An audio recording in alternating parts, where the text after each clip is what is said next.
네, 일부 함께해 주실 전문가 분은요, 바로 도시농부 산업개발의 지세한 팀장님과 함께합니다. 팀장님 어서 오세요. 네, 안녕하십니까? 네, 어서 오세요. 저희 소통창구 열어놓고 여러분들의 궁금증 해결해 드리고 있습니다. 전화 상담 원하시면 02-2077-6358번 그리고 문자 번호는 013-3366-8290번 열려 있습니다. 방송 중에 공개되는 부동산 정보뿐만 아니라 여러분들의 고민까지도 싹 해결해 드리는 1:1 맞춤 상담 진행하고 있으니까요. 오늘 이 기회 놓치지 마시고 꼭 활용해 보시기 바랍니다. 자, 그러면 먼저 우리 지세한 팀장님 부동산 공부시켜 주시잖아요. 경매 이야기 이어가신다고요? 네, 맞습니다. 자, 오늘은요, 이 부동산 특수경매, 이 특수경매 중에서도 유치권과도 거의 비슷할 정도로 굉장히 비중이 큰 겁니다. 바로 법정지상권. 이 법정지상권이라는 권리가 이 제도가 어떠한 제도인지 또 요건은 어떻게 되는지 하나씩 한번 살펴보도록 하겠습니다. 자, 먼저 첫 번째로는요, 이 법정지상권이 도대체 무엇인가에 대해서 간단하게 말씀드리도록 하겠는데요. 간단하게 말씀을 드리면은 법에서 정한 일정한 요건을 갖춘 경우에 하나에서 발생을 하는 토지에 대한 사용 권리이다. 이렇게 간단하게 정리해 드릴 수가 있겠고요. 또 이런 법정지상권은 저희들이 일반적으로 알고 있는 일반적인 지상권과는 다른 점이 있습니다. 자, 지상권 같은 경우는요, 등기를 해야지만이 그 효력이 있다는 점. 하지만 이 법정지상권은 등기를 하지 않더라도 효력이 있기 때문에 이 법에서 정한 요건만 갖추면은 효력이 있기 때문에 제3자인 누구에게라도 주장이 가능한 권리다. 이렇게 정리해 드릴 수가 있겠고요. 자, 이런 법정지상권이 대한민국에서 존재하게 된 그 이유, 근본적인 이유는 이 대한민국이란 나라는요, 바로 토지와 건물 이 두 가지를 별개의 부동산으로 인정을 하고요. 또 별개로 각각의 소유권을 인정하고 있기 때문에 이런 법정지상권이라는 제도가 생겼다. 이렇게 정리해 드릴 수가 있겠습니다. 자, 다음으로는요, 이 법정지상권. 바로 제가 방금 말씀드렸다시피 이렇게 토지와 건물주가 이렇게 소유권자가 다른 경우는요, 이 토지에 대한 사용 권리에 대해서 분쟁, 이런 갈등이 발생할 수밖에 없겠는데요. 자, 사실 이런 토지주와 건물주가 만약 가족 관계거나 또는 원래부터 알고 있던 사이라서 굉장히 그 사용 권한에 대한 협의가 마무리가 되었다라면 잘 되었다면 큰 문제가 없겠지만 사실 이런 경우는 흔하지가 않기 때문에 이런 불합리한, 불필요한 분쟁을 방지하기 위해서라도요, 꼭 필요한 권리가 바로 법정지상권이라는 권리이다, 제도이다, 이렇게 말씀드릴 수가 있겠습니다. 자, 결과적으로 보시면요, 이런 법정지상권, 법에서 정한 요건에 따른 법정지상권이 성립하는지 안 하는지 이 여부에 따라서 지상 위에 있는 건축물을 철거해야 될 수도 또는 철거를 하지 않을 수도 있다는 점, 이렇게 정리해 드릴 수가 있겠는데요. 자, 화면 한번 보시면요, 이렇게 토지주와 건물주가 다른 경우입니다. 이러면 토지 사용에 대한 갈등이 발생할 수밖에 없다는 말이고요. 결국 이렇게 건물의 법정지상권이 성립이 될 시에는요, 토지주의 임의 철거가 불가능하고 하지만 건물 소유주에게 있어서 지료 청구는 가능하다. 지료, 즉 땅을 이용하는 것에 대한 대가를 말씀을 드릴 수가 있겠고요. 자, 이렇게 만약에 건물의 법정지상권이 불성립이 된다. 자, 이런 경우는요, 토지주에게 건물을 철거할 수 있도록 철거 판결을 내린다. 자, 이렇게 간단하게 정리해 드릴 수가 있겠습니다. 자, 지금까지 이렇게 말씀드리고 있는 법정지상권은요, 바로 이제 그 민사집행법, 이곳 민법의 그 근거를 두고 있겠는데요. 한번 살펴보시면요. 제336조입니다. 저당물의 경매로 인해서 토지와 그 지상 건물이 다른 소유자에 속한 경우 이때 토지 소유자는 건물 소유자에 대하여 지상권을 설정한 것으로 본다. 그러나 지료는 당사자의 청구에 의해서 법원이 이를 정한다. 즉 근저당권자를 보호하기 위한 제도이다. 이렇게 결국 법정지상권은요, 토지를 담보로 해서 돈을 빌려주었던 이런 채권자, 즉 근저당권자를 보호하기 위한 제도이다. 이렇게 정리할 수가 있겠습니다. 자, 방금 제가 이제 이 법정지상권이라는 제도는요, 토지를 담보로 해서 돈을 빌려주었던 이런 근저당권자들을 위해서 보호하기 위한 제도이다. 이렇게 말씀을 드렸는데요. 자, 왜 이런 건지, 왜 그들을 보호하기 위한 제도라고 말씀드린 건지 한번 살펴보도록 하겠습니다. 자, 사례를 하나 들어보도록 할 텐데요. 자, 내가 만약 토지를 담보로 해서 상대방에게 돈을 빌려줄 때는 이제 그 당시에는 그 토지 위에 지상 건축물이 없었습니다. 하지만 이후에 토지주가 건물을 신축을 하였고요. 그런데 이때 토지주가 돈을 빌려갔는데도 불구하고 돈을 갚지 못하여서 이 토지가 경매에 넘어가게 된 거죠. 자, 이런 상황에서는요, 만약 향후에 토지를 낙찰받는 사람이 있다고 하더라도 지상에 있는 이 건축물 때문에 토지를 제대로 사용 수익하지 못한다고 한다면요, 그 어떤 누구라도 이 토지를 낙찰받으려고 하지를 않을 겁니다. 자, 그렇게 되면요, 계속해서 경매에서 유찰이 진행이 될 수밖에 없고요. 이렇게 유찰이 진행될수록 낙찰가는 지속적으로 떨어질 수가 있기 때문에 결국 이 근저당권자, 이 토지를 담보로 해서 돈을 빌려주었던 근저당권자는 계속해서 낮아진 낙찰가로 인해서 원금 회복도 못할 수밖에 없다. 자, 이런 불합리적인 일을 발생하는 것을 막기 위해서라도 이런 법정지상권이라는 권리, 이런 제도는 꼭 필요하다. 이렇게 정리해드릴 수가 있겠고요. 자, 방금 말씀드렸던 내용을 화면을 통해서 다시 간단하게 정리해 드리도록 하겠는데요. 자, 토지에 건물이 없을 때는요, 토지에만 근저당권 설정하고 대출을 받았고, 이후에 토지에 건물을 짓고 채무 변제를 하지 않았을 때입니다. 이렇게 경매에 넘어갔을 때를 가정을 한다는 것이죠. 자, 이렇게 되면요, 이 채권자가 토지를 경매에 넣더라도 법정지상권이 성립하지 않도록 해서 건물에 대한 철거 판결을 받을 수 있도록 함으로써 근저당권자의 권리를 보호한다. 즉, 이런 법정지상권이 성립을 여부에 따라서 건물에 대한 철거 또는 철거하지 않을 수도 있기 때문에 그에 따라서 결과가 달라진다는 점 체크해 드릴 수가 있겠습니다. 자, 마지막으로는요, 이 법정지상권이 성립하기 위한 요건이 여러 가지가 있겠는데요. 총 3가지가 있습니다. 이 3가지에 대해서 하나씩 짚어보도록 하겠습니다. 먼저 첫 번째로는요, 이 법정지상권이 성립하기 위해서는 토지의 저당권을 설정할 당시에 토지 위에는 건물이 실제로 존재를 했어야 합니다. 물론 이제 보존 등기는 없어도 된다는 점 체크하실 수가 있겠고요. 두 번째로는 이렇게 토지의 또 저당권을 설정할 당시에 토지와 이 위에 지상에 있는 건물, 이 건물이 동일인의 소유여야 한다는 점 체크하실 수가 있고요. 그리고 마지막 3번째는요. 경매를 통해서 이 2가지, 이 토지와 건물의 소유권자가 달라져야 된다. 이렇게 3가지가 법정지상권이 성립하기 위한 요건이다. 말씀드릴 수가 있겠는데요. 자, 이 3가지 요건은요, 하나만 충족했다고 해서 바로 법정지상권이 성립이 되는 것은 아니고요. 이 3가지 모두 동시에 충족을 해야지만이 법정지상권도 역시 성립이 가능하다는 점 말씀드릴 수가 있겠습니다. 자, 그리고 또 한 가지 더 체크하실 점은 통상적으로 이렇게 건물을 지을 때는 토지만 있을 때 토지를 담보로 먼저 대출을 받으시고 이 대출금을 통해서 공사를 신축을 하기 때문에 일반적으로 공사 진행 도중에 부도가 나서 토지가 경매에 넘어가는 경우는요, 이런 경우는 대부분이 법정지상권이 성립이 되지 않는다. 토지를 담보로 돈을 빌려줄 때 그때는 지상 위에 건축물이 없었기 때문에 성립하지 않는다라는 점 말씀드릴 수가 있겠고요. 자, 방금 말씀드린 내용 역시 화면 통해서 한번 정리해드리도록 하겠습니다. 자, 이것은 바로 근저당 설정 시점을 기준으로 판단을 해야 되고요. 그리고 건물 신축 공사에 착공을 했을 시, 자, 이때는 법정지상권이 성립을 합니다. 즉, 낙찰자가 건물 철거가 불가다는 소리죠. 이것은 왜 그러냐면 결국 이 건축물이 지어질 것을 미리 인지를 하고 있었기 때문이다. 이렇게 말씀드릴 수가 있겠고요.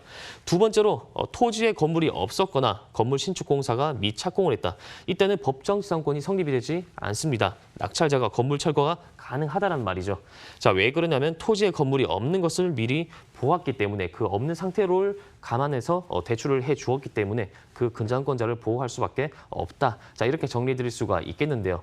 자, 이렇게 제가 지금까지 말씀을 드렸던 이 법정지상권 굉장히 중요한 권리인데요. 이 권리를 통해서 이제 특수경매 투자도 역시 가능하시겠는데요. 자, 이렇게 특수경매 투자를 하실 때는요, 사전에 이런 법정지상권이나 유치권 같은 권리들이 성립이 되는지 안 되는지 여부에 대한 확실한 증거자료, 이런 증거자료 모두 확보한 뒤에 투자를 하셔야지만이 정말 안전하게 리스크 없이 안전하게 투자가 가능하다. 이렇게 말씀드릴 수가 있겠고요. 또 이렇게 법정지상권 같은 유치권 같은 특수경매를 통해서 나왔던 물건들은요, 향후에 일반 매매 시장에서도 다시 시세보다 낮게 투자할 수 있는 매물들이 많이 있기 때문에 이런 매물들 위주로 투자를 진행을 하신다면은 충분히 낮은 리스크와 함께 높은 수익률을 모두 확보하실 수가 있겠다. 이렇게 말씀을 드리면서 정리하도록 하겠습니다. 네, 오늘은 경매를 할 때 꼭 알아야 하는 법정 지상권에 대해서 자세하게 풀어주셨습니다. 자, 이번에는 현장으로 한번 떠나볼까요? 첫 번째 부동산 정보 화면으로 만나보시죠. 서울시 서초구 반포동의 스릴은 고급 빌라입니다. 3호선과 7호선, 9호선 고속터미널역에서 도보 10분 이내에 위치하고 있고요. 감정가는 17억 7천만 원, 3.3제곱미터당 2,950만 원이지만 매매 금액은 15억 원으로 형성되어 있습니다. 전세 예상 금액은 보증금 12억 원에서 14억 원, 월세 예상 금액은 보증금 1억 원에 월 400만 원에서 500만 원인데요. 따라서 전세 실투자금은 1억 원에서 3억 원, 월세 실투자금은 5억 원에서 7억 원으로 예상됩니다.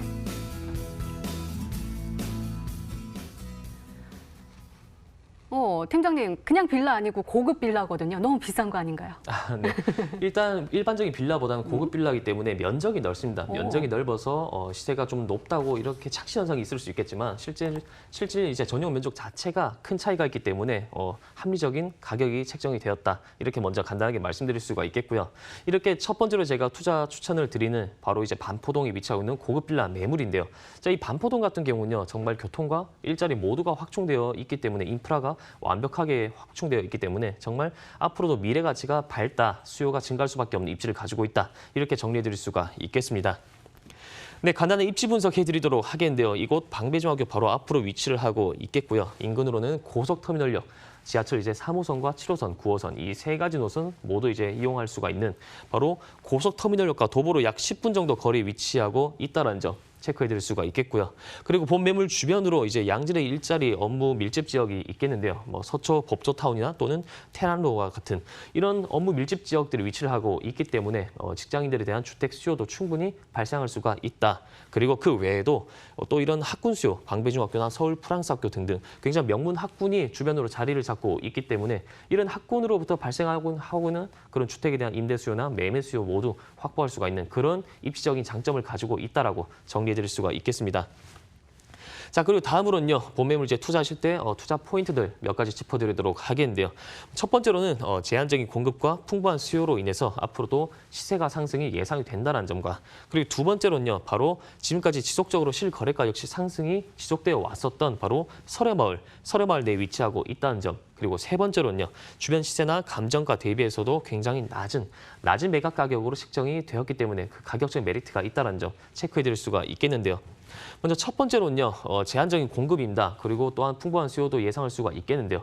자, 사실 이제 강남권 같은 경우는 실질적으로 주택이 공급이 되기 위해서는요, 재건축이나 재개발 이런 두 가지 방법뿐이 없기 때문에 그런 방법을 통해서 이제 공급이 이루어져야 되는데요. 현재 정부 정책에 따라서 재건축이나 이런 재건축 안전진단 강화나 재개발 같은 규제가 굉장히 많아졌습니다. 따라서 이런 공급들이 힘들어지고 있다. 신축 공급이 힘들어지고 있다는 점 외에도 재고주택도 공급이 이루어져야 되는데 분양가 상한제나 또는 양도세 중과 의무 거주기간 자 이런 수많은 규제 정책들로 인해서 공급 자체가 힘들어지고 있다.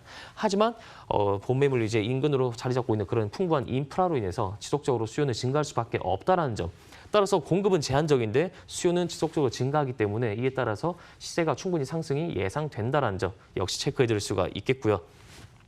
다음으로는요, 본 매물 주변으로 위치를 하고 있었던 다른 이제 비교 대상군, 이제 다른 고급 빌라들이 어떻게 가격이 형성되어 왔었는지 체크해드리도록 하겠는데요.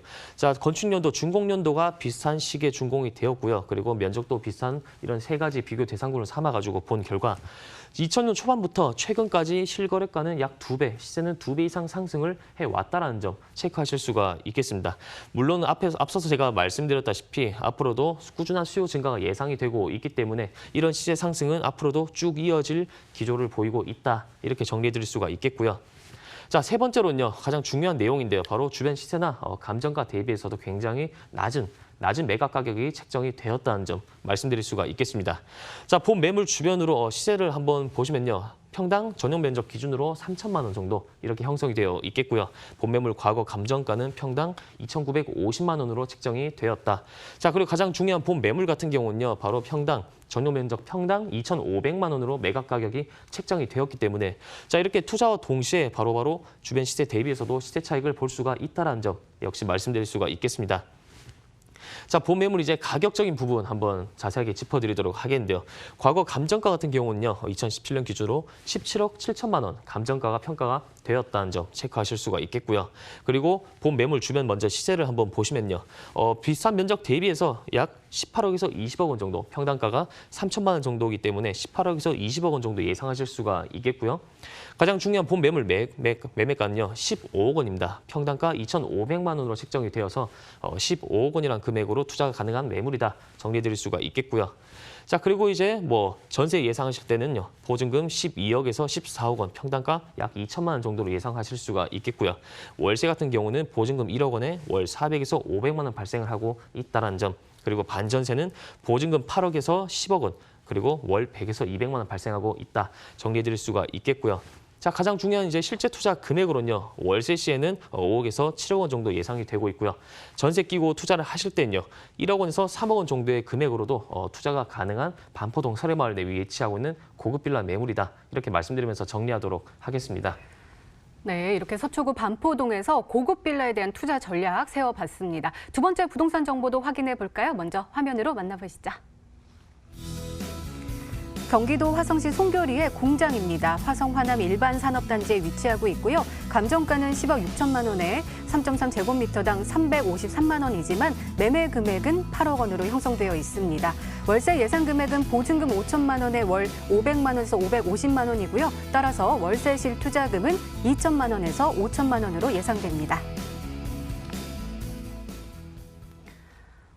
이번에는 공장이 나왔습니다. 공장에 대한 투자는 조금은 생소하거든요. 자세하게 좀 풀어주세요. 네, 오늘 두 번째로 추천드리는 매물은요. 바로 경기도 화성시에 있는 산업단지 내에 위치하고 있는 공장, 수익형 부동산 공장 매물로 준비를 해봤습니다. 자, 이 공장 같은 경우는 시세보다 굉장히 낮기 때문에 그만큼 높은 수익률도 확보할 수 있겠다 정리해드릴 수가 있겠고요.